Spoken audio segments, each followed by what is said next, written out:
குரு பிரம்மா குரு விஷ்ணு குருதேவா மகேஸ்வரா குருசாஸ்தா பரபிரம்மா தத்மஸ்ரீ குருவே நமக. நேயர்கள் எல்லாருக்கும் வணக்கம். குரு சண்டால யோகம். வாழ்க்கையில ஒருத்தருக்கு ஒரு நாளாவது இந்த குரு சண்டால யோகம் அப்படிங்கிறது வந்துடணும். ஏன்னா எப்பேற்பட்ட கஷ்டம், எப்பேற்பட்ட கடன், எப்பேற்பட்ட மன உளைச்சல், திருமண தடை, எல்லாத்துலயும் பிரச்சனை, இப்படி இருக்கக்கூடிய மொத்த பிரச்சனையும் குரு சண்டால யோகம் அப்படிங்கிறது உங்களுக்கு வந்துருச்சு அப்படின்னா அப்படியே படார்னு எல்லாம் தீர்ந்துடும். திரும்பி பார்த்தா நம்ம வாழ்க்கை பெரிய பாதாளத்திலிருந்து ஒரு பசுமையான இடத்துக்கு வந்த மாதிரி இருக்கும். அப்பேற்பட்ட உணர்வை கொடுக்கக்கூடியது, அப்பேற்பட்ட அரிதிலும் அரிதான ஒரு யோகம் அப்படிங்கிறது தான் குரு சண்டால யோகம். இப்ப உங்களோட ராசிக்கு குரு சண்டால யோகம் அப்படிங்கிறது கிடைக்க போகுது. இந்த குரு சண்டால யோகத்தால உங்களுக்கு என்ன நடக்க போகுது? அதாவது சனி கெட்டு போனாலும் சரி, குரு கெட்டு போனாலும் சரி, ராகு கெட்டு போனாலும் சரி, கேது கெட்டு போனாலும் சரி, குரு சண்டால யோகம் இருந்துருச்சு அப்படின்னா கெட்டவங்களும் நல்லது செய்வாங்க. நமக்கு துரோகம் செய்யணும்னு நினைச்சவங்க கூட மனம் திருந்தி வருவான். அப்பேற்பட்ட யோகம் உங்களுக்கு கிடைக்குது. மே மாசம் 14ஆம் தேதி குரு பகவானோட பயிற்சி. குரு பகவான் ரிஷபத்திலேருந்து மிதுனத்துக்கு போறார். 18ஆம் தேதி ராகு கேது பயிற்சி. ராகு மீனத்திலேருந்து கும்பத்துக்கு வரார். அப்ப குருவால ராகு பார்க்கப்படுறார். இதுதான் குரு சண்டால யோகம். பல பேர் சொல்லுவாங்க குரு ராகு சேர்ந்து இருந்தாதான் குரு சண்டால யோகம்னு. அப்படி கிடையாது. குரு ராகு சேர்ந்து இருந்தாலும் குரு சண்டால யோகம், ராகுவை குரு பார்த்தாலும் குரு சண்டால யோகம். இந்த குரு சண்டால யோகம் மே மாசம் 18ஆம் தேதியிலிருந்து உங்களோட ராசிக்கு என்ன கொடுக்க போகுது அப்படிங்கிறத பார்ப்போம். தனுசு ராசி நேயர்களே, உங்களுக்கு இந்த குரு பகவானோட பயிற்சி எப்படி இருக்கு அப்படின்னு பார்த்தோம்னா, உங்களோட ராசி அதிபதியே குரு பகவான் தான். அப்ப குரு பகவானோட பயிற்சி அப்படிங்கிறது உங்களை பொறுத்த வரைக்கும் ரொம்ப முக்கியமான ஒரு விஷயம். ராசிக்கு அவர் தான் அதிபதி. ராசிக்கு 4வது வீடான சுகஸ்தானத்துக்கும் அவர் தான் அதிபதி. இது வரைக்கும் அவர் எங்க இருந்தார் அப்படின்னு பாத்தீங்கன்னா ராசிக்கு 6வது வீட்டுல இருக்கார். இப்ப தமிழுக்கு விசுவாவசு வருடம் சித்திரை மாசம் 31ஆம் தேதி, இங்கிலீஷுக்கு மே மாசம் 14ஆம் தேதி 6ஆம் இடத்துல இருந்து பயிற்சியாகி 7ஆம் இடமான மிதுன ராசிக்கு போக போறாரு.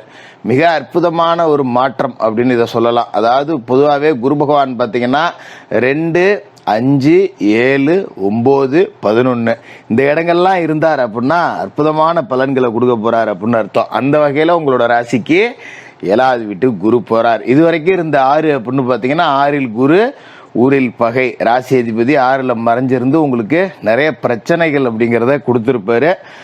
ரொம்ப பார்த்தீங்கன்னா நம்மளால தாங்க முடியாத பிரச்சனைகள்லாம் நமக்கு வந்திருக்கும். நம்மளால எதிர்கொள்ள முடியாத எதிராளிகள்லாம் சம்பாரிச்சிருப்போம். விரோதிகள்லாம் பார்த்தீங்கன்னா நம்மளை விட பலமா இருந்திருப்பாங்க. இல்லை நம்மளை விட பலமிழந்த விரோதிகளா எதிரிகளா இருந்தாலும் கூட நம்மளோட பலம் அப்படிங்கிறது இன்னும் கொஞ்சம் குறைஞ்சுதான் போயிருந்திருக்கும்.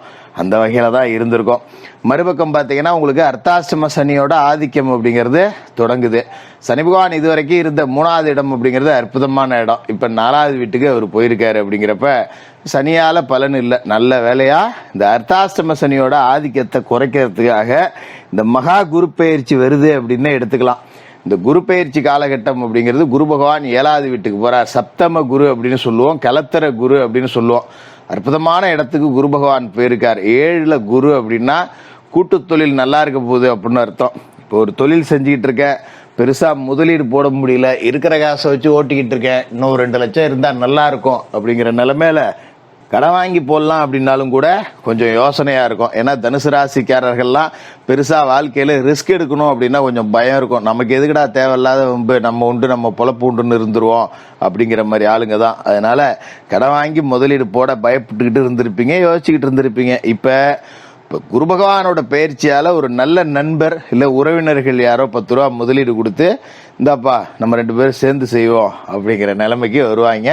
அப்படி ஒரு அற்புதமான குரு பயிற்சியா இந்த குரு பயிற்சி அப்படிங்கிறது இருக்கும். அப்ப அதன் மூலியமா கூட்டு தொழில 10 ரூபா லாபம் சம்பாரிச்சு ஏதோ வர்றதுல ஆளுக்கு பாதி பிரிச்சுக்கிட்டு சந்தோஷமா இருக்கக்கூடிய அமைப்பு அப்படிங்கிறது கிடைக்குது. இது கலத்தர ஸ்தானம் அப்படிங்கறதால திருமணமாகாத தனுசு ராசிக்காரர்களுக்கெல்லாம் திருமணம் நடக்கும். எத்தனையோ இடத்துல பொண்ணு பார்த்தேன், மாப்பிள்ளை பார்த்தேன், ஒன்றும் செட் ஆகலை. ஆணுக்கோ பெண்ணுக்கோ பல இடங்கள்ல வரன் பார்த்தும் கூட சரியா அமையல. அந்த தோஷம் இருக்கு, இந்த தோஷம் இருக்குங்கிறாங்க. பொண்ணுக்கு பிடிக்கல, இல்லைன்னா மாப்பிள்ளைக்கு பிடிக்கல, 2 பேர்த்துக்கும் பிடிச்சா ஜாதகம் செட் ஆகல, இல்லைன்னா ஏதோ பேச்சுவார்த்தையில நின்று போகுது, இல்லை எவனோ தட்டி விட்டுறான் நின்று போகுது அப்படிங்கிற ரீதியில திருமண தடை ஏற்பட்டவர்களுக்கெல்லாம் திருமண பாக்கியம் அப்படிங்கிறதே கைகூடி வரும். சில பேருக்கு காதல் திருமணம் அப்படிங்கிறது நடக்கும். இப்போ காதல் உறவுகளில் இருக்கிறவங்களுக்கு காதல் திருமணத்தை அடுத்த கட்டத்துக்கு கொண்டுகிட்டு போகலாம். வீட்டில் போய் ஒருத்தர் பூச்சிருக்கு போது வருதுன்னு விவரத்தை சொல்லி எடுத்து பேசி திருமணம் அப்படிங்கிற அடுத்த கட்டத்துக்கு நீங்கள் பயணம் செய்யலாம். அது மாதிரி பிரிஞ்சிருந்த கணவன் மனைவிகள் ஒன்று சேரலாம். ஏன்னா 6ல் குரு இருந்தப்ப ஊரில் பகை அப்படின்னா உள்ளுக்குள்ளேயுமே பகை இருக்கும். ஏதோ மாமனார் வழியில் மைத்தன வழியில் கணவன் மனைவிக்குள்ள சின்ன சின்ன சண்டை சச்சரவு வந்து சில பேர் பிரிஞ்சு போயிருந்திருக்கலாம். இப்போ அவங்க எல்லாம் மறுபடியும் ஒன்று சேரக்கூடிய அமைப்பு அப்படிங்கிறதையும் இந்த குரு பயிற்சி அப்படிங்கிறது கொடுக்குது. இதோட 7ஆம் இடம் அப்படிங்கிறது நண்பர்களையும் குறிக்கக்கூடிய இடங்கிறத மறந்துடக்கூடாது. இப்போ பிரிந்த நண்பர்கள் ஒன்று சேரலாம். ரொம்ப நாளாச்சு ஒரு உயிர் நண்பன் எங்கே இருக்கானே தெரில, வெளிநாடு போனால் என்ன ஆனா ஏதானான்னு தெரியல, இதை நம்ம கொஞ்சம் பக்கபலமாக இருந்தவனை ஆளையே கண்டுபிடிக்க முடியலன்றவங்களுக்கு கூட இப்போ பல நாள் சந்திப்புகள் அப்போ நடக்கும். ரொம்ப சந்தோஷமாக இருக்கும். நண்பர்கள் ஆறுதலாக இருப்பாங்க. ஒரு பிரச்சனை அப்படின்னா கூட நமக்கு 10 பேர் நிற்கிறாங்கடா அப்படிங்கிற சந்தோஷம் உங்களுக்கு இருக்கும். நண்பர்கள் மூலமாக ஒரு தொழில் வளர்ச்சி, ஒரு ஒப்பந்தம் கிடைக்கிறது, தொழிலுக்காக 4 பேரோட பழக்க வழக்கம் உண்டாகிறது, இதெல்லாம் கிடைக்கும். அது மாதிரி ஊரில் பெரிய பெரிய மனிதர்களோட நட்பு வட்டம் அப்படிங்கிறதெல்லாம் உங்களுக்கு கிடைக்கும். ஒரு பெரிய அதிகாரி, ஒரு பெரிய அரசியல்வாதியோட நட்பு, இதெல்லாம் கிடைக்கும். அதன் மூலியமா பல காரியங்களையும் நீங்கள் சாதிக்கக்கூடிய யோக அமைப்பு அப்படிங்கிறதும் இருக்கும். அந்த வகையில் இந்த காலகட்டம் அப்படிங்கிறது உங்களுக்கு நல்லா தான் இருக்கு. அதோட குரு பகவானோட பார்வை அப்படிங்கிறதையும் நம்ம பார்க்கணும். குரு பகவானோட அருள் பார்வை அப்படிங்கிறது உங்களோட ராசிக்கு 11ஆவது வீட்டில் விழுவுது. உங்களோட சொந்த ராசிக்கே கிடைக்குது, ராசிக்கு 3ஆவது வீட்டுக்கே கிடைக்குது. இப்போ 11ஆம் இடத்துல குரு பார்வை விழுது அப்படின்னா லாபஸ்தானம். லாப வீட்டை குரு பார்த்து புனிதப்படுத்துறார் அப்படிங்கிறதால காசு பணத்துக்கு பஞ்சம் இருக்காது. ஏதோ கடனை உடனே இருந்த நிலைமை அப்படிங்கிறது மாதிரி கடனெல்லாம் அடைச்சிட்டு 10 ரூபா மிச்சத்துக்கு வரலாம். ஒரு தொழில் செஞ்சேன், ஒரு வியாபாரம் செஞ்சேன், ஒரு கடை வச்சிருந்தேன், சரியா ஓட்டம் இல்லை, மந்தமாக ஓடுதுங்கிறவங்களுக்கு கூட இப்போ வியாபாரம் நல்லா பெருகும். அதுமாரி வேலை செய்கிற இடத்துல 10 ரூபா சம்பள உயர்வு அப்படிங்கிறது கிடைக்கும். இதெல்லாம் நடக்கக்கூடிய பாக்கியம் அப்படிங்கிறதும் உங்களுக்கு இருக்கு. இதை இந்த 11ஆம் இடத்து குரு பார்வை அப்படிங்கிறது சொல்லுது. உங்களோட சொந்த ராசிக்குள்ளேயே குரு பார்வை விழுவுது. அதாவது குரு பகவான் தன்னோட வீட்டை தானே பார்க்கிறார் அப்படிங்கிறப்ப கூடுதல் நன்மைகளை கொடுப்பார். அப்ப இந்த அர்த்தாஷ்டம சனியால வரக்கூடிய உடல் பிணிகள், தாயாருக்கு வரக்கூடிய உடல் ஆரோக்கிய பிரச்சனைகள், தாயார் வழி சொந்தங்கள்ல ஏற்படக்கூடிய பிரிவு, இதை எல்லாத்தையுமே குரு பார்த்து புனிதப்படுத்திடுவார். அப்படிங்கிறதால தாய்க்கும் மகனுக்கும், தாய்க்கும் மகளுக்குமான அந்த உறவு அப்படிங்கிறத ரொம்ப அற்புதமாக இருக்கும். அதை பற்றி நீங்கள் கவலைப்பட வேண்டியது இல்லை. அதுமாரி சில பேருக்கு தாய்வழி சொந்தங்கள் மூலமாக திருமணம் நடக்கக்கூடிய அமைப்பு, ஒரு தாய் மாமன் பொண்ணையே கட்டுறது, தாய் மாமன் பையனையே கட்டுறது, இந்த மாதிரியான அமைப்பு இதெல்லாம் கூட இந்த காலகட்டத்தில் கிடைக்கும்.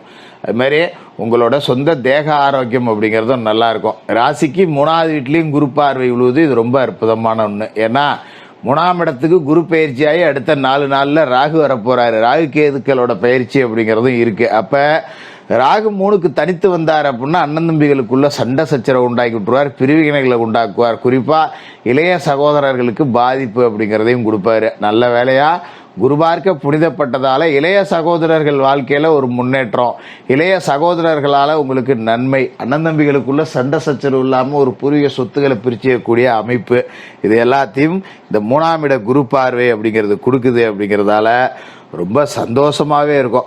அதனால நீங்க பெருசா அர்த்தாசிரம சனியை பத்தி கவலைப்படலாம் தேவையில்லை.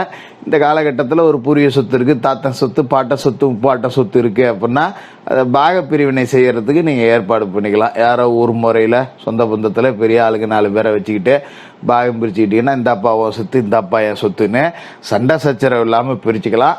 அப்புறம் அவங்கவுங்க பாகத்தை வச்சு ஏதோ தொழில் பண்றதோ ஏதோ பண்றதோ நீங்க தாராளமா பண்ணிக்கலாம். அந்த வகையில குரு பயிற்சி அப்படிங்கிறது உங்களுக்கு ரொம்ப அற்புதமாகவே இருக்கு. அதை பற்றி நீங்கள் கவலைப்பட வேண்டியதில்லை.